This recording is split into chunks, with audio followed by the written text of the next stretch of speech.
Surgery to repair a hernia is one of the most frequently performed operations in this country, but the numbers don't tell the whole story. Considering it's a common condition, there are a lot of misconceptions. Here's the latest in this week's Positively Healthy.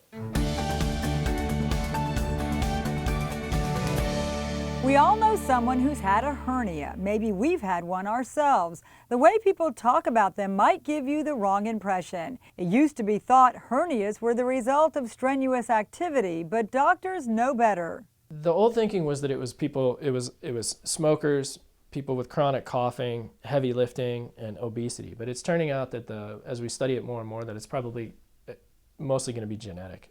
Dr. Brian Smith is a board-certified general surgeon. So a hernia is really any hole in the abdominal wall where the contents of the abdominal cavity push through. While heavy lifting and strenuous activities may aggravate a hernia, the problem was likely brewing all along. Usually what happens is somebody may have a little tiny one that's been there for years that they're unaware of, and then they lift something or they cough really hard and then it suddenly pushes things out more, and then it becomes more symptomatic.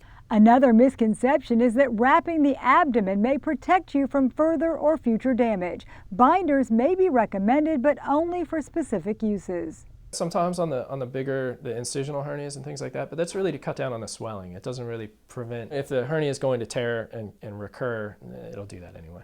If you have a hernia, don't dress it yourself. Address it with your doctor instead. They don't get better over time, they just get worse. And the bigger they are, sometimes the more difficult they are to fix.